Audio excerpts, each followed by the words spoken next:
Thank you. Thank you so much. What a pleasure to be back in Australia, to be back at the Opera House. Thank you so much for coming out tonight. As Anne's just said, I've written a novel, but I don't want to talk particularly specifically about the novel. Please buy it after if you feel inclined. But what I really want to do is to talk about some of the ideas behind the novel.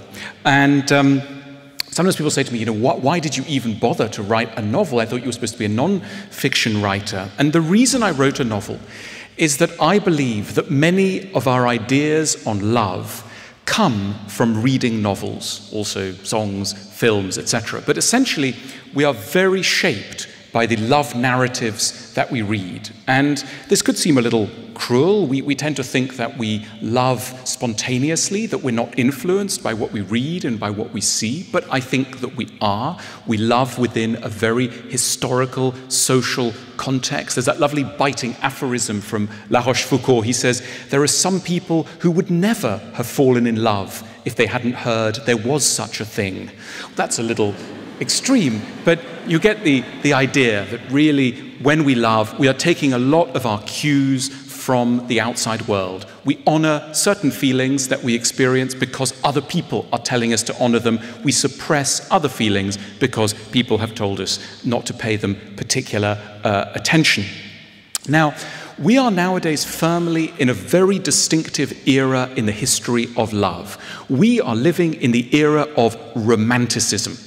Romanticism is an intellectual movement that began in the salons, studies, garrets of European poets, novelists, writers in the middle end of the 18th century. And nowadays, even if you've never heard of a single romantic poet or novelist from any garret in old Europe, and you're just having your love life here in Sydney, you are influenced, because we all are, by Romanticism. So whether you don't necessarily know about it or feel it or touch it, it is all around us in the ether. We are living, ladies and gentlemen, in the era of Romanticism. Now, what does Romanticism tell us about love? It has a very distinctive set of arguments about what love is like, what we should expect from love, and how relationships should go. And let me run you through a few of those romantic assumptions. I think the first and most central assumption is that for all of us out there, there is most definitely a soulmate. We may not have met them already. We may be swiping left, right, furiously in order to try and locate them. They exist, and eventually, if we keep going hard enough, we will find them. And when we find them, our soul will fuse with theirs. All areas that had previously been confused and lonely will be redeemed. We will no longer feel ourselves wordless, agonized, melancholic before the mysteries of existence. We have found a true friend, and loneliness will be banished. This, ladies and gentlemen, is the person waiting for us somewhere out there, the soulmate. How are we going to find this person? Well, big question. The dominant answer of Romanticism is by instinct. For most of history, the way that people were matched up was by the elders of the community, by parents, by other people than the couple themselves. It was what was known as a marriage of reason.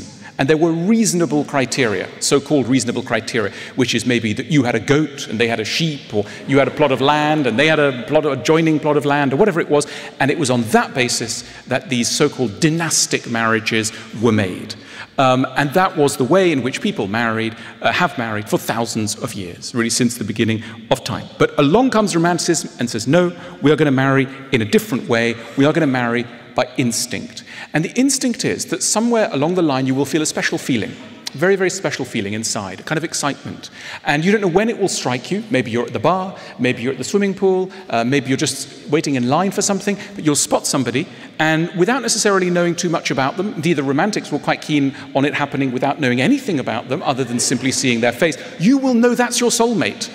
And so that special feeling has become venerated, and first of all, you don't question that special feeling. So, if you said to your parents, I've met somebody, and they go, oh, right, tell me what, you just say, I've had that special feeling, and everyone just, the waters part, and the couple moves forward, because there's been that special feeling. So once the special feeling is announced, you raise the flag, the special feeling has happened, and that's terrific. Of course, if you don't feel that special feeling, it's a bit embarrassing. Is something wrong with me, etc. So you may start to fake the special feeling. You kind of like someone, but you fake that you've had this romantic special feeling.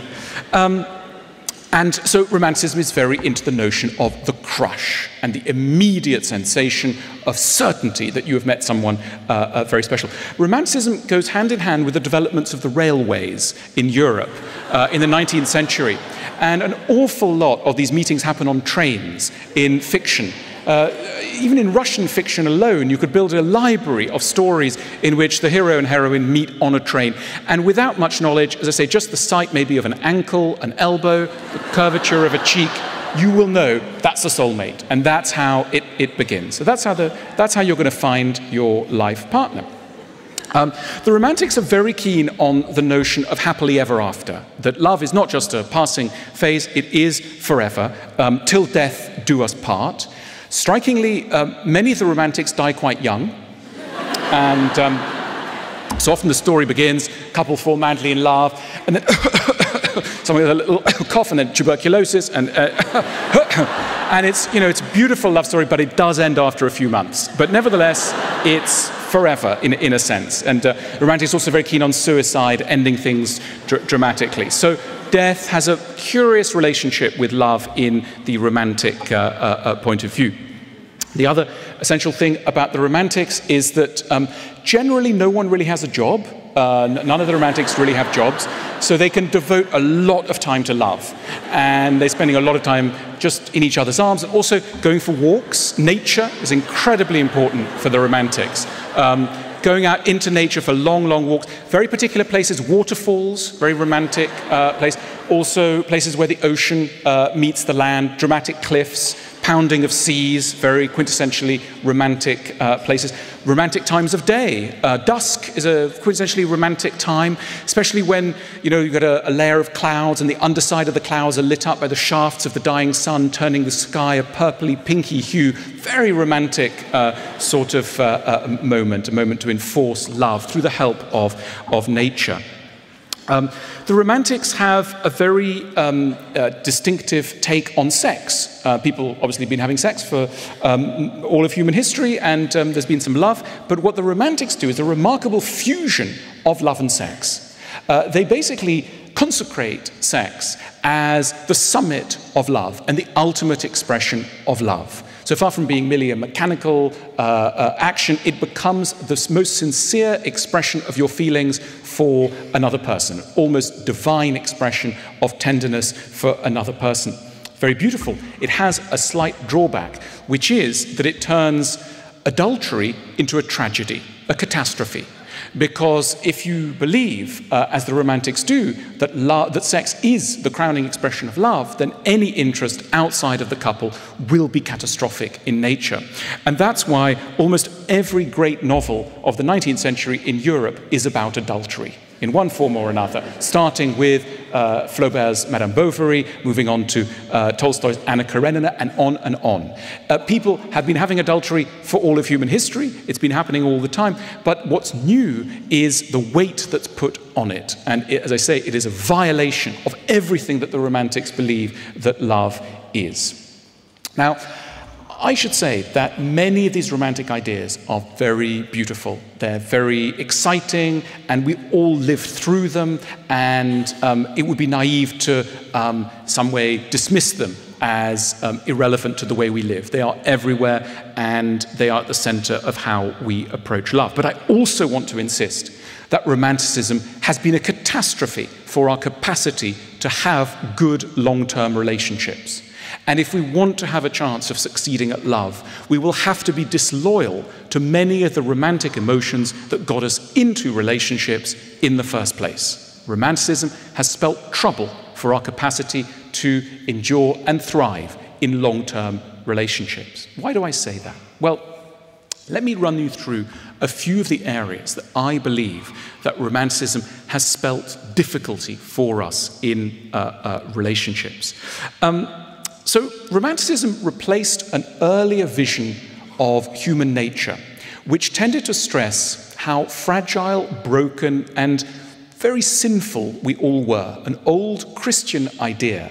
And Romanticism comes along and dismisses this attitude as hopelessly pessimistic and insists instead on the purity and good nature of every human being. For the Romantics place an awful lot of emphasis on children.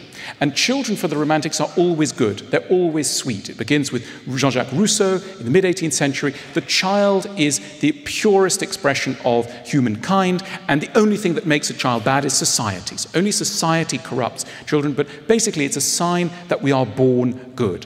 And the older view, which was associated with Christian theologians like St. Augustine, which stressed the fundamental sinfulness. St. Augustine argued that all of us bear within us the original sin of Adam. And therefore, all of us, it's good to speak like this at a pulpit to an audience, but all of us are sinners or potential sinners, and therefore need to be at the mercy of others and of the divine in order, I'm a secular Jew, but the divine, in order to endure life. Now, Romanticism does away with this and says to us that all of us are angelic by nature. The interesting thing is that Romanticism coincides with the decline in organized religion. So just as religion is declining, Romanticism rises and is in many ways a replacement, a secular alternative. So when we get together in love, what's fascinating is the beginning of the use of the word angel to refer not to those winged creatures up in the sky, but to refer to other human beings. And there's a marked increase of this in the age of Romanticism. And nowadays, of course, many of us will cheerfully call our partner angel. So we are all of us, in a sense, through the lens of Romanticism, good people. Our wings have been temporarily put aside, but essentially we're pretty perfect people, not particularly tainted by original sin. Now, I think this is highly troubling for relationships because it leads to that absolute problematic dynamic within any relationship, which is self-righteousness. If you think that you're quite perfect and that your partner is quite perfect too, that's trouble anyway. And if you start a relationship, you'll soon start hitting upon things which will lead you to think that actually maybe they're not that perfect. Now, what do you do with that feeling if you're operating against an ideology that says that everyone, and that your partner particularly, is by nature good? Very unhelpful backdrop in which to negotiate the troubles of relationships. It's far better, I believe, to insist that all of us are, in various ways, deeply, and I don't mean this in any way in an insult, deeply crazy. I may not know exactly how you're crazy. I can tell you later how I'm crazy. I won't. Well, I might. But basically, all of us, none of us get through the gauntlet of early childhood, adolescence, etc., with our sanity entirely intact. We are all of us warped, distorted in very distinctive ways. It may take us 50 years to work out exactly how we're distorted, but we are distorted. And this is a fundamental piece of knowledge which we should be taking with us into relationships, with a big warning sign over us. Now, why are we so unable to conceive of ourselves as damaged and crazy, and therefore so prone to self-righteousness? Well, part of the problem is that all of us have very low levels of self-knowledge. And self-knowledge is really, really hard to come by, partly because there's almost a conspiracy of silence around us. People don't quite tell us what they think of us. And therefore, we go through life where the average person who's met us for 20 minutes has a deeper insight into many of our flaws than we might achieve over a lifetime. Why don't people tell us this? Well, there's really no motive for them to tell us this at many stages. Our parents are not going to tell us certain things that they know. They can see things about us, but they're not going to tell us because they're very kind, they wish us well. It's not really their business. They're not going to go into it, and maybe they're blinded by their own affection for us. There's our friends. Well, of course, our friends are not going to tell us certain things about our characters, the ways in which we're difficult in particular, because all they really want from us is a pleasant evening out. They don't care. You really have to care about someone to be bothered to go into all that stuff about their true character. And our friends, certainly, they can't be bothered. They don't like us enough. So it leaves then that other category, our exes. Well, our exes, you could expect that they will, somewhere along the lines, have told us, but the thing, on the whole, it's not really worth their while either. And so they tend to take their leave by saying things like they need to spend more time on their own, they need to develop their character, they'd like to go traveling. Nonsense. Of course not. They see certain things about you, but again, they're not going to go through it. They can't be bothered. They just want out. Let somebody else sort that out.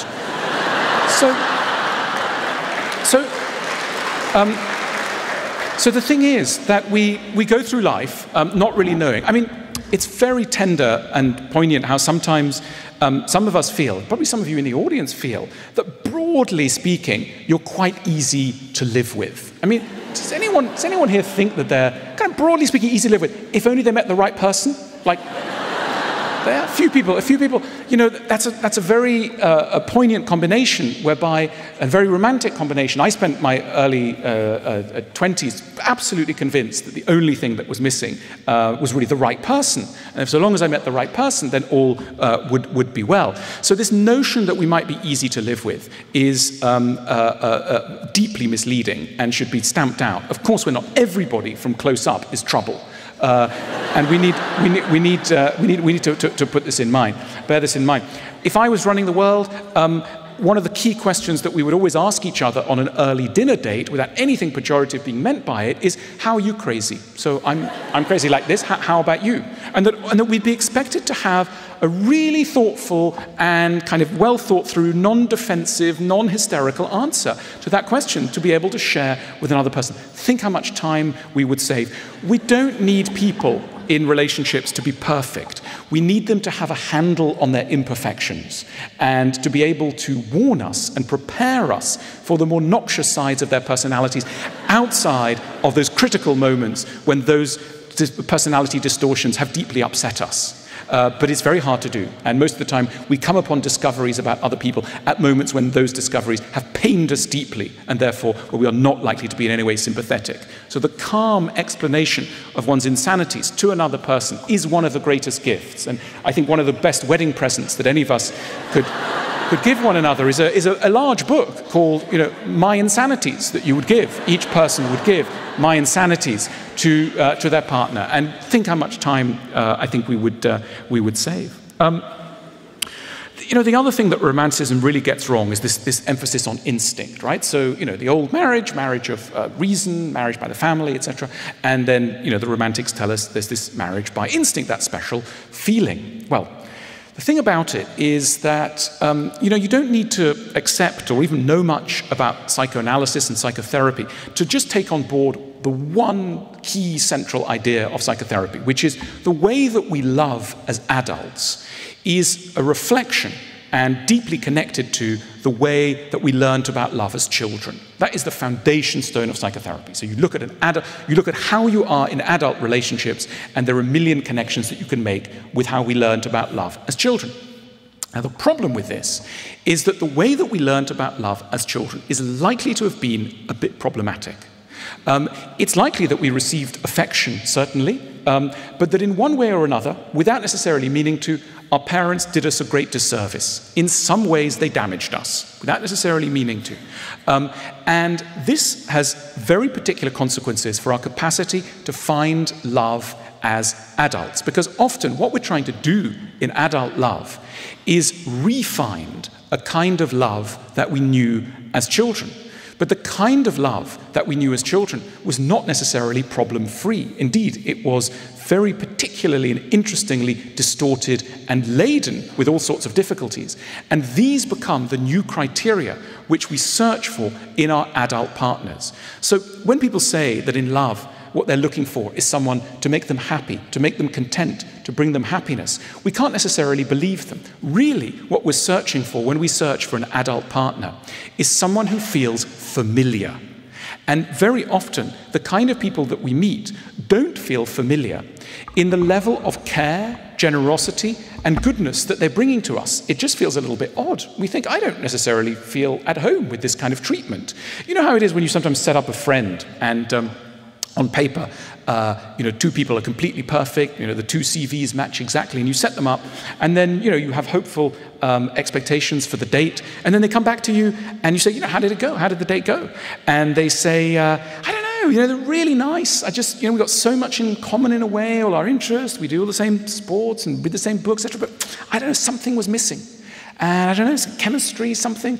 And very often the thing is that our unconscious has recognized that this so-called very nice person is perfect, except for they won't make us suffer in the way that we expect to be made to suffer in love. So they've got to be dismissed. They're just not going to make me unhappy in the way that I've learned to expect that love should make me unhappy. And, you know, we know this situation in its most extreme forms. You know, somebody who can only take someone, who will hit them, who will strike them. But even without the extremes of violence, there are many ways in which we are attracted to people, not so much for their positive sides, but because they feel, as I say, familiar in the degree to which they will frustrate certain of our aspirations for ourselves. There's another problem with romanticism. And that's really to do with the idea of honesty. You know, romanticism had an extremely high regard for the concept of honesty. And that a relationship, the whole point of a relationship is that you can be honest with another human being. Most of the time, we've got to lie all the time about who we are, what we feel, how are you, I'm fine, we're breaking down inside, etc. You know, we're all in tears inside, we're broken, we've got to put up a front. That's what society demands of us. But finally, we can meet someone, and with them, the drawbridge can come down, the walls can come down, and we can be ourselves. And there are wonderful moments in the early moments of love, in the early phase of love, when we really do feel that we have found someone who can accept all of us and take on board everything that we are. We need to have no more secrets. We can be properly ourselves. And the truth is that being yourself, fully yourself, around another human being is a treat that you should probably spare anyone that you claim to love, because it's really a little problematic. Now, often it goes a bit like this. You know, look, let's be honest, I think no kids in the room. Often it's a little bit around sex. So in the early days of love, you know, you've been a bit lonely in all areas, including sex, and you meet somebody and you say, you know, do you like, you know, that thing that you could do, like with a rope and like the handcuffs? Like, imagine have you ever been interested? And they go, wow, yeah, I've always wanted to try that, and that's always, but I've never dared tell anyone. And there's that wonderful sense of intimacy based on there no longer needing to be shame. We no longer need to be ashamed of ourselves. We can be ourselves in the bedroom, etc. And this is a very ecstatic discovery, and it really makes us feel so powerful in the world, because we no longer have to be a hunchback figure. We can now go out into the world and feel that some of our darkest secrets have acceptance and endorsement from another human being. This lovely phase tends to last about 3 months until normally the moment goes like this. Not the same for everybody, but a version of this tends to happen. So you've been sharing everything, you've been sharing the thing and the handcuff, and it's all been fun.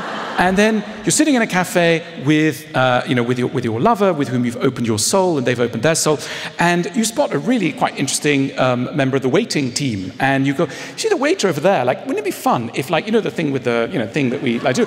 Imagine like if they got involved, we asked them to get involved, and like gave them a number, and then they could come, and then you were watching, and then you turn to your partner, and rather than being this kind of open, they actually look in quite a big state of distress, and they look kind of unhappy and miserable. And you go, wow, I better stop right there. And you're at a fork in the road. And one fork in the road leads to the path of honesty, and another path leads to the path of love. And you've got a choice to make. You've got a choice to make. Are you going to carry on this anecdote, this fantasy, or are you just going to shut up? And most of us are going to shut up at that point. And that's the beginning of a very fundamental moment when we realize that, of course, we cannot be entirely ourselves, not because we're trying to retain a nasty secret from our partner, but because in the name of love, we cannot be entirely ourselves. We have to accept the role of editing, because the full disclosure of who we are and what we are at every moment to another human being will probably destroy them. And therefore, we need, in the name of love, to hold back and to edit a lot. None of this romanticism prepares us for. Indeed, it makes it look like a betrayal. So it sets up it's a very, very unhelpful backdrop in which this scenario happens, because romanticism insists on authenticity. It's by being totally authentic that you are true to love. Anything else is a betrayal of love. And, well, the facts on the ground are seriously, I believe, in conflict with that romantic commandment and cause us a lot of difficulties. I'm not through with my reservations about romanticism. Another thing about romanticism that it never really talks about is romanticism never really talks about the practical side of life. In the 19th century, no romantic poet, writer, artist, etc., ever mentions laundry. There's absolutely no mention of the fact that every couple who's been together any amount of time will have to spend a lot of time doing laundry, housework, cleaning, raising children, etc. This just goes unmentioned. And this causes us real difficulties because it sets up an expectation that, intelligent, sensitive, soulful people don't really bother about these things. And therefore, that there's no particular emphasis on making an accommodation, a preparation for some of the difficulties that might come in this area. So at some point in a relationship, a version of this happens, this kind of scenario happens. Not exactly this, but a version of this happens, which is that a couple who, are very much committed to love and, disagree with their parents and some of their more petty attitudes to things like, etc., where the salt and pepper should go, and etc. They will suddenly have an argument in the bathroom that goes a bit like this. One of the couples will say, what's that towel doing there? And the other person goes, I just had a shower. You go, yeah, but what's it doing on the floor? And you go, yeah, well, I just threw it on the floor because I got to go and meet Bill. And you go, no, I know you've got to meet Bill, but what's it doing on the floor? And the other one goes, well, how do you mean what's it doing on the floor? It's just on the floor. And suddenly there's a kind of new tone of impatience, basically because both partners think that they're very, very clever and they're not petty. They're not going to sort of argue about petty things like towels on the floor. That, again, they associate that with their grandparents or something. If you're a true romantic, you don't worry about these things. You don't make no accommodations for them. You are too clever to have this sort of argument. And when two people are convinced that they're too clever to have this sort of argument, you know the argument will be bitter. And so very often there is no accommodation with this aspect of life. Think of poor Madame Bovary in Flaubert's novel. Madame Bovary has been brought up in ideas of love drawn from romantic fiction. So she believes that love is all about guys on horseback and castles and walks through the mist, etc. And then she gets married to this quite nice, but pretty ordinary, regular kind of guy, but on the whole, okay. And suddenly she realizes that a lot of her time has got to be spent doing the laundry, organizing the milk and the cheese, and sitting down with her husband while he's doing the accounts, and she's supposed to be organizing the kind of domestic rota in the evenings, and he's reading the newspaper. And she thinks that her life has gone terribly wrong, that it's a disaster. What has happened? She thought that she was marrying for love, and now she's ended up with this kind of domestic situation. And these doubts unleash a series of processes in her mind which will lead eventually to her suicide and death. That essentially the belief that the practical side of life has no place in a good love life is central to romanticism and a disaster for our chances of love. So towels, more on that in a minute. The other thing that the Romantics very much believe is the Romantics believe that you shouldn't necessarily talk too much to your lover, and that talking is often a sign of not really understanding somebody. So very privileged space is given in Romanticism to that account that we sometimes get at the beginning of relationships, that two people have understood one another without needing to talk all the time. So people will say things like, it was amazing, we were there, we were by the waterfront, we were chatting, and then, sometimes we were just quiet because we just understood, we just knew. I would say one thing and it was amazing. He knew, he'd been there before, she understood. It's like we had traveled immediately down the same path. We don't need to explain ourselves in the way that I had to in that horrible last relationship. In this one, I could be myself, and we're a bit wordless. And the Romantics generally believe that too much analysis, too much putting of words on top of feelings is a bad thing. A quintessential romantic belief is that you destroy feelings and emotions by thinking too much about them. I don't know if anybody in the audience feels, some people feel this, that if you think too much, you break things. That they're thinking too much is, I should have weeded those people out, but a few people have come here nevertheless. This is a disaster for a philosopher. It's like, what? Hang on a minute. Nevertheless, there are people, romantics, I'm being nasty, but look, we all have that feeling sometimes that words can break things. Now, and so in a way, one of the nicest stories of love that romantics tell us is intuitive understanding of one person by another without the medium of words. Again, over the long term, a catastrophe. Short term, charming, long term catastrophe. One of the things that it leads to is an outbreak of sulking. Romanticism was responsible for a worldwide enormous increase in the prevalence of sulks. Now, what is a sulk? A sulk is a feeling of hurt with another person, a wound that the other person has given you, that you are not going to explain to them for the simple reason that they're supposed to love you. And if they love you, they're supposed to know. So, of course, you could explain what's wrong with you, but if you had to explain, that would be a proof they didn't love you, because love is by its nature wordless. True love is wordless. And that's why Let's say you're coming back from the party where that offensive thing happened, and you're kind of silent in the car deliberately. You're not going to say what happened because you're a romantic and they should know. And they say, maybe they're making a few attempts and they go, look, is anything wrong? Nope.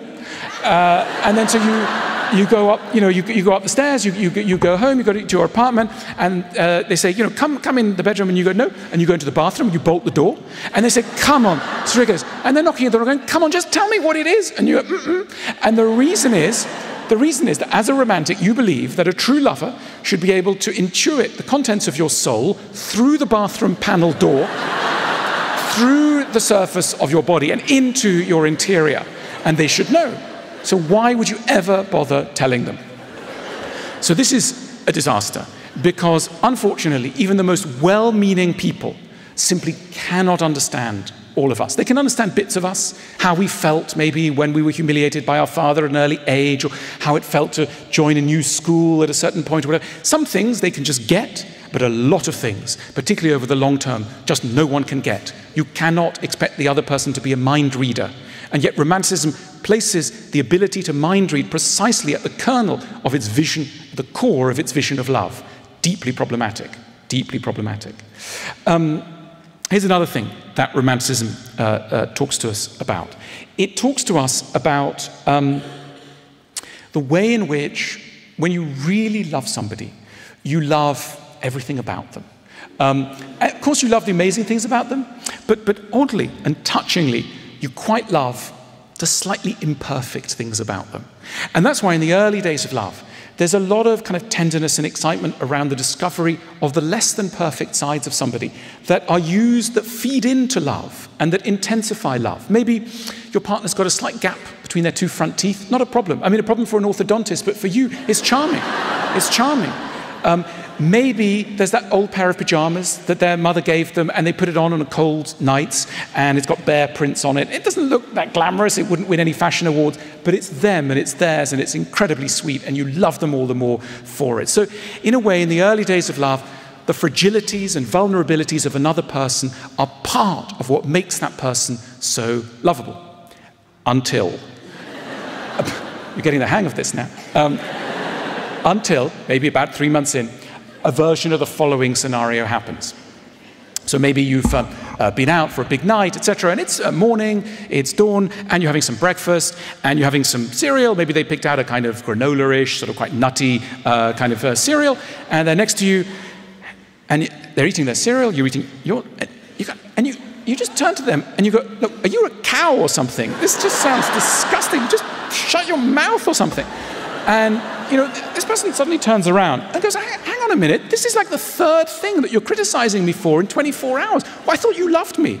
And you go, no, I do love you, but you're eating like in a sort of bovine way. I mean, stop it. And they get terribly offended and they go, no one's ever told me that before. And you want to go, yeah, because why would they? I mean, your friend was not going to tell you, your parents are not going to tell you, and your ex probably knew it but went off to India. So, the point is, no one's going to tell you. And you sound like a cow. At which point, you've got a problem on your hands, because romanticism doesn't allow for this sort of situation. It suggests that love is the acceptance of a whole being. And therefore, at one point in the relationship, one person is likely to say to another, if you loved me, why do you criticize me? So there's that if criticism is here, love is here, they should never be together, and if they are ever together, it's a sign that love has failed. This, again, is a disastrous philosophy. The idea that another person could spend any time with us and not spot a whole lot of things that are problematic is really the height of sentimentality. Of course, are you perfect? If you're not perfect, how on earth do you expect someone not to notice the imperfections and not mind them? But nevertheless, romanticism tells us that no, this has no place. Look, let's look away from that rather unhelpful philosophy to an earlier vision of love. This one developed by the ancient Greeks, which I think is a lot more helpful. The ancient Greeks, very focused on love, as we are, but had a very different vision of what love is. They felt that love is admiration for the perfect sides of another human being, for the virtues, the qualities, the accomplishments, in the character and achievements of another person.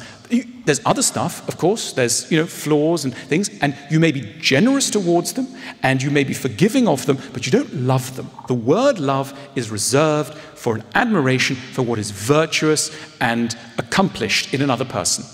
And for the ancient Greeks, the whole notion of love is that love should be a process of mutual education, in which two people, under the auspices of love, undertake to educate one another to become better versions of themselves. And they do this not to be cruel, not as a way of bringing each other down, but because they have the sincerest, best interest of the other at their heart.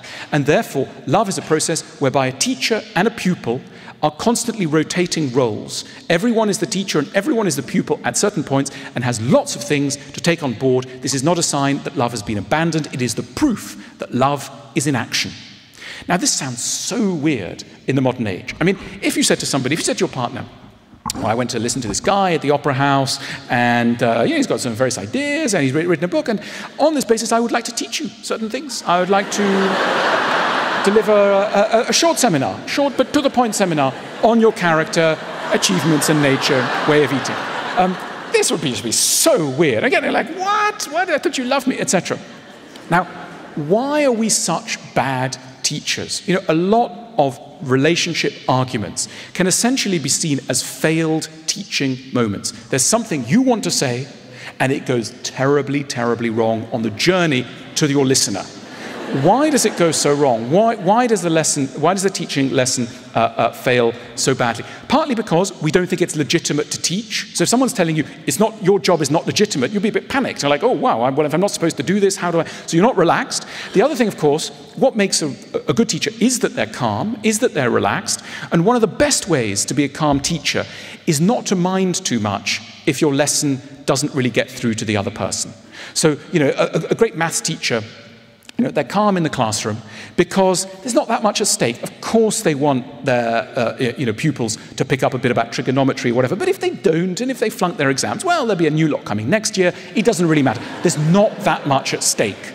The thing is that in love's classroom, we are much more tense. We are much more on edge. And the reason is that so much seems to depend on it. And the background of our thoughts is the most terrifying spectre as we're trying to teach. And the terrifying spectre goes like this. I think I've married an idiot. I think I've got to spend the rest of my life with someone who doesn't understand very basic, very important things that matter so much to me. And this person is not listening. And because they're not listening, we're going to ramp up the pressure and the tension, and we're going to start to be rude, and we're going to start to humiliate, and we're going to start to swear. And the terrible problem is that no one has ever managed to teach anyone anything by humiliating them. By the time you are humiliating your partner in order to teach them something, forget it. Bye-bye, the lesson's over. You are never going to get through that way. As we know from HR departments in offices, if you want to teach someone something, it's got to be 99% honey and a tiny, tiny little criticism at the very end. I love this, I love that, I love that. Did you know that thing that... That's maybe how you've got a chance of getting through. But we don't do this. So in love's classroom, we do not accept that love should be a process of mutual education. We know so much about our partners that no one else ever does. We've got a ringside seat on their charming sides and on their insanities in a way that no one ever will. But because we think it's a betrayal of love, that knowledge can't be shared, used, and grown with, because we are so brittle and defensive. As students of this, we simply fail to accept that the other person, if somebody tries to give us a so-called lecture, we might even use that pejorative term. Are you trying to give me a lecture? And, of course, Plato would say, yeah, I'm trying to give you a lecture because I love you. Because I love you, I'm going to give you a lecture, and I hope tomorrow you'll give me a lecture. And that's the way it works. But the romantics are like, oh no, I'm not going to stay with her. She gives me lectures all the time. Oh, I must leave her and let me lecture. And so what happens when love's classroom has failed? Well, then things get rather brittle. And rather than trying to teach, the couple descends into a cycle of mutual nagging and shirking. What is nagging? Nagging is what happens on the other side of an attempt to teach. You're no longer going to try and teach, you're just going to insist. You're going to force the person to believe and to listen. You're going to get very controlling and sort of ministerial, and you're going to insist that they're back at a certain time, that they do this thing, and you don't really care whether you're going to charm your way into their minds or not. You just insist that it's done that way. And meanwhile, nagging always has the counterpart in shirking. The shirking knows that tone. Well, they're going to pick up the newspaper, go upstairs, they're not going to listen. So there's a mutual deafness. Teaching and learning has gone completely wrong. And that, unfortunately, is very often what happens in relationships under the aegis of romanticism. Now, are we all to despair? Where's this going to go? Can we rescue this nosedive of feelings? Yes, we can. I think there's lots of things to be hopeful about. Sometimes people say to me things like, well, you know, are you not really hopeful about love? Are you saying that like we should just reduce our expectations? No, we shouldn't reduce our expectations. I really believe that we should go into relationships with very high expectations. The problem is that romanticism defined, very rightly, certain high expectations, but then gave us no way of reaching those expectations securely. It's like it set the bar, but then gave us no way of acceding to that bar reliably. So the task before us, I think, is to build the steps to get to the high place that we've accorded to love. Not to necessarily bring down love, but to try and find a way. And as Anne says, one of the characters in the book at some point says, you know, it takes them a long time to realize this, but they do realize that ultimately love is not just something that you feel, it is ultimately a skill that needs to be learned. And it sounds very odd because we're so in love with the notion of the intuitive relationship in which everything just comes sort of by nature. And if it doesn't come by nature, then it is wrong. And it's so contrary to the way we do other things. You know, we are an incredibly procedural society that believes that there are rules and techniques and tricks and ways of making things happen. But somehow in the area of love, we insist stubbornly on intuition. And it sounds so odd if you compare it with other things. I mean, imagine if I said to you, you know, I'm going to fly a 777 down to Melbourne tomorrow, and I'm going to land it by intuition. Or I'm going to perform a piece of brain surgery by intuition. You'd be like, what? That's crazy. Nevertheless, in the area of love, we're ready to embark on, 50-year marriages by intuition, just hoping it's all going to go well. So what are some of these skills that we might need to develop? Well, let me give you just a few, and I throw these out, and there of course be so many more. But I think one of the things that can help, and it sounds rather odd, but one of the things that can really help is to learn to see your partner as a small child, probably between the ages of 2 to 3.5. Basically, to imagine that your partner is of roughly that age. Now, the reason I say this is that all of us nowadays are really pretty good around 2 to 3.5-year-olds. So let's imagine you've got one of those things at home, and you're cooking a dinner, and I don't know, you've made some schnitzel, potatoes, broccoli, and you give the kid the dinner. And it just goes, nah, and throws the whole dinner on the floor, and goes, nah, like this. And now you don't hit the child. You don't go, I've had such a hard day at work, and now this? Are you trying to bring me down? Are you trying to crush my character? You go, oh no, maybe you've got a sore tooth, or you must be quite tired, or maybe it's that jealousy with your sibling, it is getting to you, it's hard to share your toys. We'll come up with very gentle explanations of why a piece of behavior has appeared on the horizon that seems pretty mean. We don't necessarily believe that people of that age are mean. We simply feel that they're in some ways hurting, anxious, damaged in some way, and we want to help them. We're generous. Our adult love affairs do not find us in that kind of mood. I mean, we're constantly going, you try to bring me down, you're trying to humiliate me, you haven't given me the attention I need. We very much take everything extremely personally. You know, part of the problem is that we don't look like children. I mean, this is really unhelpful. Like, if one of the great things about children is that they look like children. So you kind of just know that they are a child. But if you look at me, someone like that, you think, oh, this guy's an adult. He sort of looks like an adult. So it's quite counterintuitive to go, like, many parts of this character are about 2.5 years old. You can't really believe it. But the thing is that you sort of have to believe it. I mean, the problem with psychological wounds and distortions is that you can't see them. I mean, it's literally as sort of simple as that. You can't see them. If I've got a broken arm, right?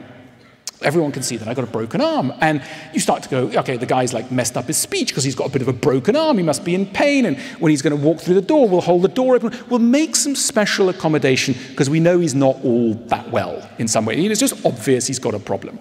The thing is that all of us are kind of like that broken inside in various key ways, but there's no easy way of signaling it, right? We can't signal that we've got these wounds and breakages, etc. And so our partners don't necessarily give us the accommodation that they would.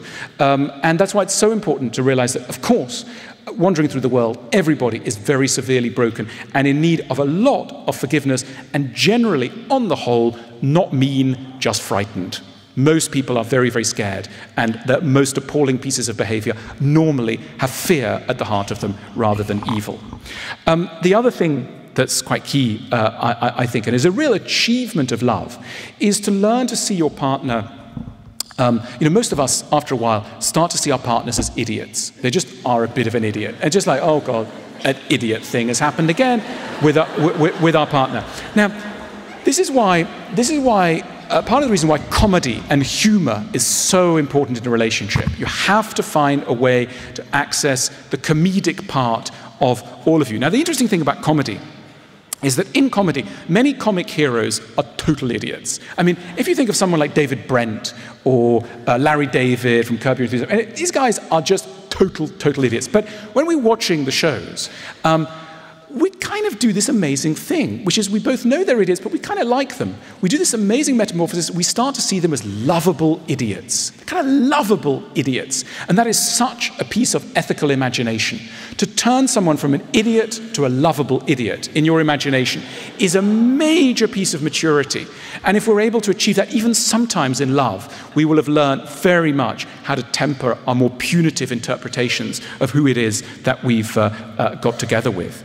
The other thing that we need, of course, is to really reckon with our habit of getting into crushes. It was very charming at a certain point how easily we've developed crushes on people. And, for a time it was thrilling and, it really kept us going through certain years. But, we really have to get over the crush thing. Because the thing is, you don't need to know someone at all well to know, even though they look completely charming, and it was lovely to see them in the airline queue or at the supermarket briefly, etc. And that's why you got a little tetchy when you got home, just because they were sort of lingered in your imagination that there was kind of an angel walking around the aisles of the supermarket or at the airport, and now you've had to go home, sadly, but there was this angel. We've got to get over it. And the reason we can get over it is by an absolute piece of scientific certainty, which is that there are no angels, there are only human beings, and every human being wandering the earth is very, very problematic from close up. You don't know how this person is disturbed and would drive you mad, but you have to know and take on board that they would. They just would. If you knew them better, despite their charms, and honestly, their ankles look lovely, and their little bit of conversation that you had at the conference was just very promising. But the point is, deep down, they will cause you immense trouble because not they're evil, they're human, and everybody does this. So, in a way, we're so obsessed nowadays, partly because of technology, with the idea of finding the perfect person, the right person. We're all the time swiping left and right in the search for that right person. The truth is there is no such character. Everybody is going to be wrong in substantial areas. There is no such thing. Compatibility, ultimately, is an achievement of love. It isn't and can't and shouldn't be its precondition. And therefore, the notion that we can only really get together with somebody when we have found somebody who matches us entirely. The person who is right isn't the person who agrees and condones every aspect of our character. It's somebody who negotiates the differences between two people in a particular way, with a particular generosity and, dare I say it sometimes, humor. This is the so-called right person, but they're not that they are in some ways, magical ways, perfect. Look, the other thing, let's mention it just very quickly, around sex. We live in an age of very high expectations around sex. Romanticism has prepared us for very high things. The whole subject is a little bit of a veil of tears, to be honest. There are really two things that we want in this area, and they run in completely opposite directions. All of us want safety. We want to be really safe and loyal with somebody, and loyalty brings with it safety. So we really want safety. And the other thing we really, really want is excitement. And the two just point in completely different directions. And But periodically, and it happens on a kind of 20-year basis, people come along and go, I found a solution to this kind of like safety, excitement thing. And you go, what is it? So in the 60s, people were telling us, it's called free love. So basically the deal is that you get a bit of both. You get like safety in one corner, and you get like excitement too, and it's really great. And nowadays we're deep in the age of polyamory. So a lot of people go, like, there's this thing I've heard, it's called polyamory, and it's great, it gives you everything. And jealousy is just this thing, it's dreamt up by capitalism, and you just, head out there. Well, ladies and gentlemen, it just is not true. These two things are deeply incompatible. I'm not going to go into too much why. We can discuss that later if you like. But essentially, you really have to make a choice between varieties of suffering. What kind of suffering do you want to go for? Like, do you want to go for, and also what kind of upside is more important to you? Do you want to go for like the safety loyalty thing, which is terrific? You get, fantastic kind of coziness, really sweet, but you will be missing out. And sometimes in the suburbs, on a Saturday night, you'll be like, oh wow, what's going on in the bars and the kind of swinging places of the city, and it's not for you. So you've made your choice, and then of course, there's the other choice, which is excitement, which is terribly thrilling, and new people all the time, and the first time you undress them, and it's all thrilling. But of course, it's utter chaos. Your life's full of recriminations, full of jealousy, full of confusion. The children are in a mess. But, there's the excitement. So really the choice before us is, what variety of suffering do you want to go for? Do you want to go for the chaos bit or the kind of boredom and stultification bit? Which one? It's like a choice. And, it's funny. It's good you're laughing, because I recently went to the United States and did a book tour, and it didn't happen so much on the East Coast, which is like more closer to a kind of European sensibility, but by the time I got to California, by the time I was talking about this, there was literally a stunned silence in the room. I'm like, what? What? Well, you're saying like this, you can't make things perfect? What? We live in LA. Like, what? But of course, I think one of the great contributions, Britain is not responsible for very much that's totally perfect, but one of its greatest exports, one of the greatest British exports, is melancholy. and melancholy is a really kind of useful emotion sometimes, because it's not fury, it's not rage. It's like, life's imperfect, but I'm dealing with it. I'm coping with it. I've got Morrissey, I've got Bach. I'm handling it. It's under control. And I think this is an area, this is an area where we may want to have recourse to that peculiar British gift to humanity. Look, am I saying that we should always stick with people? Are we in danger of saying that in that case anyone is worth sticking with? I don't want to say that. In many ways, marriage is a pretty nasty thing to do to somebody that you claim to love. It's putting them through some pretty difficult stresses. But and there are undoubtedly sometimes people that you should leave, some relationships which should be broken up. How can you tell? How do you know whether you should leave somebody? And I think there's almost a kind of simple rule of thumb. I think if you can look at your life, honestly survey its good and bad sides, and if you can honestly pinpoint all the things that are making you profoundly unhappy to your partner, if you look around and you think, okay, all the things that are really bringing me down, it's them. It really is them.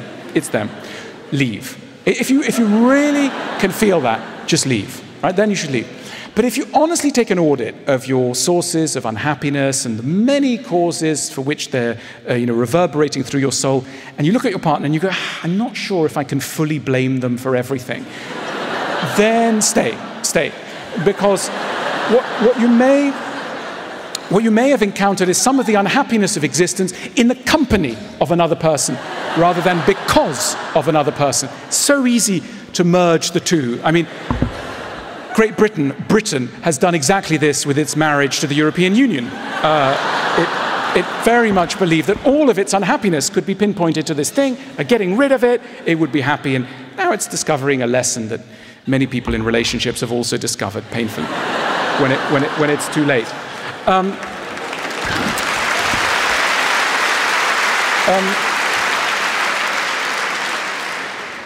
Should we even bother with marriage? My novel is about marriage, in a way. It's very much a novel focusing on long-term relationships with a marriage. Is there any point to it anymore? Many articles, normally about one a week in a major broadsheet newspaper, it's always about, is marriage still in? Is it still relevant? And of course, it doesn't really make sense from all sorts of points of view. Like if you take a sober look at marriage, it's completely insane. It's like, hang on, I'm going to give half of all my belongings, and still nowadays people don't invest heavily in lawyers to kind of make things easy. We kind of jump headlong into marriage, and we still do it, despite all the reasons why we might not. So why do we do this? And is it just a kind of insanity? Well, I don't think so. I think that the very fact that we make ourselves go through marriage and we invite all our friends and we have a huge wedding. So it would be so embarrassing if we had to call them all up and go, you know what, you know that TV you bought me? Really sorry, it's only been 3 months, but I'm quitting, right? Why do we publicly betroth ourselves to another person? Because I think a mature part of us knows that we benefit from the cage of marriage. It is a cage, but we put ourselves in it, we lock ourselves, and we throw away the key ourselves. Not because we're crazy, but because we realize that there are sides of our character that really can only develop in an environment in which neither of us can quit the room immediately. That actually the ability to run away, so tempting though it is not always of benefit to the things that we've got to work through. So we willingly encage ourselves because we realize that there is some kind of piece of maturity, some piece of growing up that is going to happen when we are locked together in a situation which we can't immediately accept at the huge cost and huge embarrassment. Embarrassment's very important. We're willingly entering into a situation which it would be deeply embarrassing to leave. We're not simply crazy. We're aware of the debt that maturity owes to being slightly locked into a situation. So look, I do believe that it is possible to have long-term relationships. I just think we need to run through a kind of checklist. When are we ready for love? When are we ready to really embark on this long-term business of love? I think you're ready to really go for it in love when you finally and conclusively accept that you really are crazy and you have really quite a good handle on your craziness. And not least, you have a really good handle on your partner's craziness, and you have an absolute awareness that anyone you meet, even the most charming person on a train, is going to be very imperfect because that's human nature. When you're ready to do the laundry, when you're ready to discuss towels ad infinitum, when you're ready not merely to insist that others will guess what's in your heart, but you may even have to use words to spell it out very, very patiently over long periods, and you're ready to believe that all of this, with a dose of humor, belongs to a sincere relationship, then, ladies and gentlemen, I think you are ready for love, and I would commend you to move forward on it. That's all from me. We've got a bit of time for questions. Thank you so much.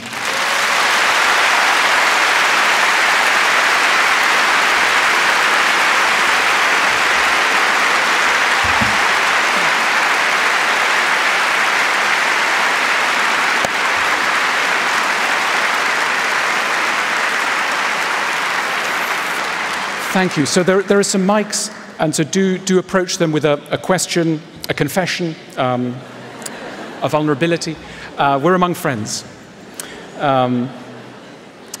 Yes. Brave lady here, number 2. Thank you very much. My question is about the tools that you spoke of. The craziness quotient you talked about that we all should be adopting and acknowledging. Is there a system that you think you could be developing, just like we have for job interviews and those sorts of things, and for quite sophisticated dating sites that aren't just related to how big certain bits are, but about the compatibility? Because in, as you referenced earlier, time gone by, we had arranged marriages, we had elders. So with the absence of that system, is there a new portal, a new drop-down menu that you have in mind? You know, it's interesting because, in a way, Silicon Valley is very romantic as a kind of institution and very much believes in helping us to find the right person. And if you look at most of the technological tools that have appeared in the last 15 years, an enormous number are designed to increase our choices and to try and direct us towards this person called the right person. And I try to hint that in a sense that's useful and in a sense it's unhelpful, because this emphasis on rightness and this notion that just with a superior piece of technology and algorithm, we will get to a person with whom there will be no friction, sets us up rather dangerously for the reality of love, which is that everybody is a different person. We've all come from a womb, let's remember. We've all come from a womb in which we didn't have to speak, in which our needs were met, as it were, just automatically through an umbilical cord. And it takes a good long time, good 50 years or so, before we realize that we have actually left that environment and that no one can fully understand us. That we're, you know, if you're lonely with, say, 40% of your life only, you're doing really well. But I mean, the idea that you're not going to be lonely is very misguided. And therefore, I would be wary of utopian experiments with matching and constant attempts to match. What we really need is, apps and bits of technology that teach us patience, that teach us resourcefulness, inner resourcefulness, that teach us forgiveness, that teach us humor. To date, that hasn't happened at all. There are no apps. It was interesting. I was invited to a Google conference the other day in the UK, and Eric Schmidt, the chairman of Google, was talking about what Google was planning in the next sort of 15 years. And it was like putting people on Mars and curing cancer and X-ray vision, I don't know, all sorts of things, amazing things. And then somebody in the audience says, Mr. Schmidt, is there anything that you think Google can't do, like things that are beyond technology? And he laughed and he went, well, we're not exactly about to invent an app to teach people to be more forgiving. And he laughed. And anyway, as though, what a mad thing. So then, fortunately, I sidled up to him at the reception afterwards and said, Mr. Schmidt, you're curing cancer, but you think it's impossible to create a piece of technology which will assist us in the task of being more forgiving. I profoundly disagree with you. And anyway, we had a kind of conversation. But I think that, look, to some extent, my book is a piece of technology. Very old-fashioned, glued together, it doesn't move or sing or light up, but it's essentially a tool, a piece of technology. I wrote a book. I don't like entertainment. I don't like entertaining people for the sake of it. I am a teacher, and I've written this novel. It's not boring, really. Well, nothing happens in it, really. But really, it's following two people in their attempt. They go from being romantics who believe that love is just a feeling to slowly, they realize they're going to break up and they're going to create a disaster in their lives unless they learn some lessons of love. And the novel is, taking you through that journey. It's an attempt to teach through the medium of a novel. And I think that we need that sort of intervention into our lives. And Anne very kindly mentioned the School of Life, which is opening. The School of Life is dedicated to trying to skill people up in this area. It sounds so unromantic, and I apologize for it sounding so unromantic. If you said, I've just come back from a class in which I've learned how to interpret the moods of my partner, you think, oh my God, that sounds horrible. Really? You went to that? Poor you. And of course, the old thing is when people go, I'm seeing a therapist. Everyone goes, oh no, poor you. The relation, we're seeing a marriage therapist. Oh my God, well, it's clearly about to be over. Whereas, of course, there is no surer sign that a relationship is on safe ground than that a couple has taken the step to try and examine it logically.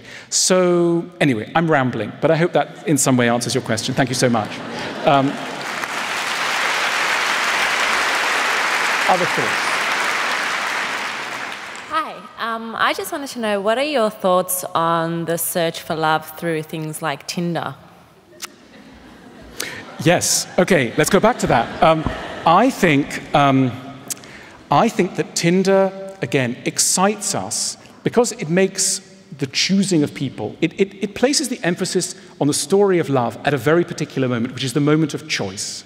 And it's not surprising because our culture is so obsessed. Most love stories are not love stories. They're the stories of two people finding each other, overcoming certain obstacles and getting together. It then ends. The story then ends. So I don't really have a problem with Tinder. I'm sure it's fun. The thing is, if you have a bit of a high profile and you're married, sadly, you can't go on Tinder. So I have no idea. I have no idea about Tinder. But that was a joke. That was a joke. Joke. But it places the emphasis in the wrong place, which is it leads to an impatient search. You're throwing a lot of human beings away. Look, I as a secular Jew, I love the Christian idea that once you know about love, you could love anyone. And Christianity really emphasizes this point, like you could love anyone. You could love a leper. You could love someone with leprosy. So imagine Twitter breaks down and goes, actually, stop this choice. We've chosen you a leper. Please love them. You're like, oh no, I don't want to love a leper. I can't swipe. You're trying to swipe and the thing doesn't swipe. You're stuck with the leper, right? Wouldn't necessarily be bad. It would teach us a lot of things. And I think that the more you know about love, the less important it is who you're loving. I don't mean that you haven't noticed that you're loving a particular person, but you realize that everyone, and that the act of loving anyone is going to require many of the same resources. And I think that our technological Tinderish age has deeply forgotten that lesson. It is the lesson of art. You know, if you think of what are the novels of Dostoevsky but a constant attempt to take us behind the scenes of people who look pretty disgusting at first swipe. Like, you wouldn't have gone, Raskolnikov, lovely match. Right? You know, murderer, Napoleonic visionary and egomaniac. You wouldn't have gone on a date, right? But Dostoevsky takes you behind the scenes and goes, you know, behind this profile is a human, and discovers the humanity behind the profile. And I worry that our age is getting ever less adept at that maneuver, but for me, that maneuver is love. Okay, 3.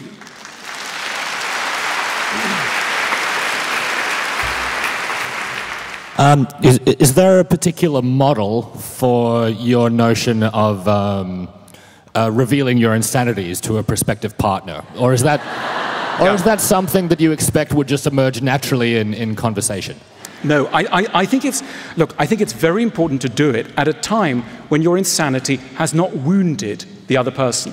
The reason why most of us are so unforgiving to the flaws of others is because we encounter those flaws at moments when they've damaged us. So it's like, look, I know about your father and how horrible he was, or your mother and how, you know, she didn't love you enough, but like, frankly, I don't care, because right now you've ruined my weekend. So like, I'm not really in a mood to listen to that stuff. It's like, I don't care that you were once a small child who was, you know, tender, because actually, frankly, you've just destroyed my relationship with my best friend out of some weird, misguided feeling of jealousy, and I don't know where it comes from, but I don't care. So in other words, you are not going to be sympathetic when it's damaged you. So the time to do it is when the other person feels relaxed, tender, and you need to find some strategy. You know, the art of timing. Most of the time, we are so, because there's not a teaching culture within relationships, we feel that we've got to get our lesson out at the very moment when we feel it. It's like, of course, the romantics are all about authenticity. So it's like, you know, it's all this cult of being authentic to your feelings. You've got to be true to your feelings. That's the, you know, I mean, really? You really want to be true to all your feelings? Ooh, that's going to be trouble. It's like, I think you're looking a little ugly today. Oh, I just had to express that because I'm a romantic. So, you know, your thighs are looking a little fat, but I'm a romantic, so I had to tell you. Jean-Jacques Rousseau told me to tell you that your thighs were a little fat. So that's really a kind of problem. So do it when they're calm, and do it strategically, and trying not to hurt somebody with your insanity. You'll find a better result. Number 4. Hi. Oh, God, that's loud. Sorry. I just wanted to ask, this is a bit of an uncomfortable question, but money. Is it, well, I've got to start again.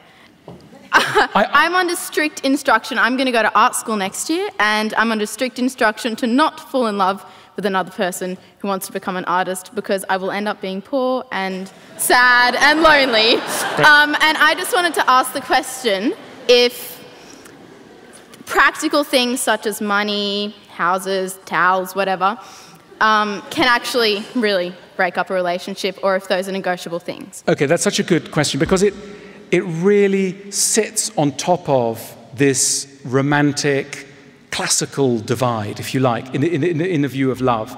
The last writer to talk head-on about love and money is Jane Austen in European fiction. And her novels are obsessed with money.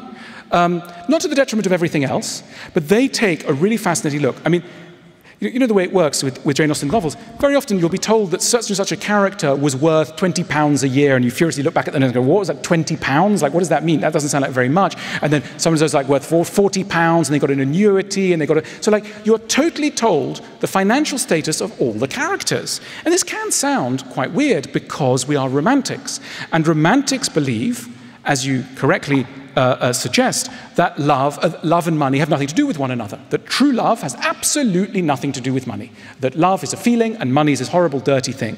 And Jane Austen is the last person to have an intelligent, sane view of money, because she doesn't say... There are characters in her novels. In Mansfield Park, there are these characters whose name I now forget. I forget her name. There's one couple that gets together primarily for money, because they're financially interested and only financially interested, and they have a terrible life. But Fanny Price, the heroine, she's a little bit interested in money. In other words, she sensibly knows that money has got things to contribute to a good relationship. And she doesn't see this as a sign that she's an evil person. She simply sees it as a practical recognition of what money can do and what practical sides of life do to emotions. And, you know, I would recommend a Jane Austen view of your dilemmas in art school. In other words, it's not that you're a bad person, that you think of it. And frankly, yes, I mean, you know, there are plenty of extremely nice people who are making a miserable, dry, brittle living in the financial sector who would love to infuse their soul with a more artistic temperament. And I would recommend you do that. Yeah. I have a very simple question to say. Just to give, my question actually is, how do I bring romanticism in my marriage after being married 37 years today? Right. And well, congratulations.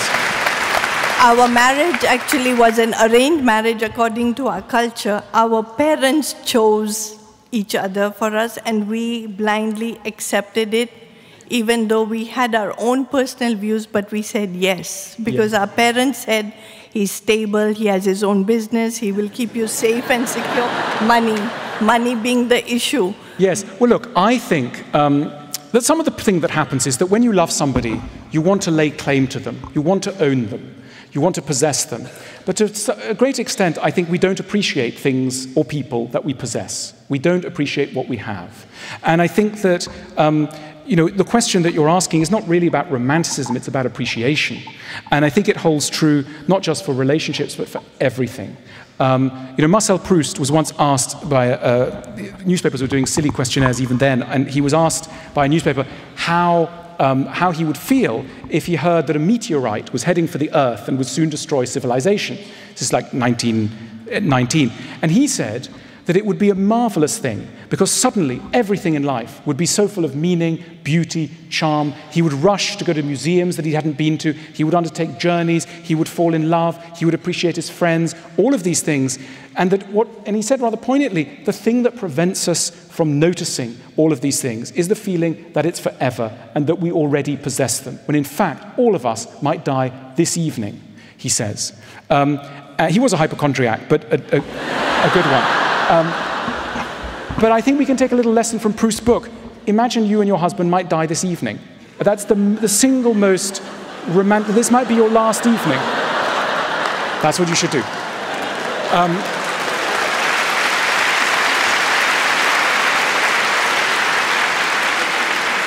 We've got about 14 seconds for the last question. So this is the last question. I want to thank you for speaking to us tonight. But also, my question relates to what you spoke about in the beginning, which is you said we're in an age of romanticism right now.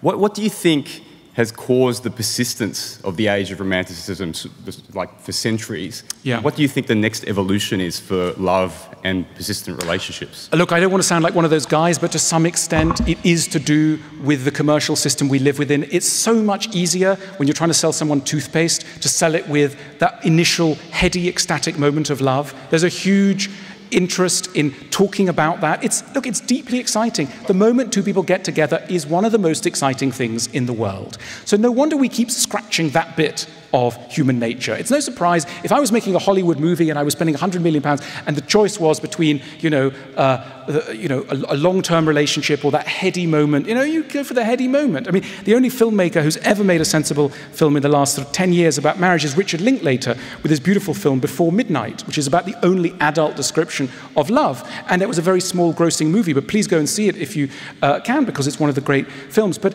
we're surrounded by people who have a lot of interest in exciting us around the early moments of love. But the fight back begins, and it begins here.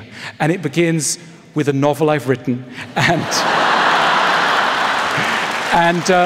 with you listening. So I encourage all of you to come and see me afterwards, get your book signed, and to begin a new way of approaching love. Not in a cold way, not with cynicism or with pessimism, but with a healthy belief that the best way to get our relationships to go well is to overcome certain of our romantic illusions. Thank you so much.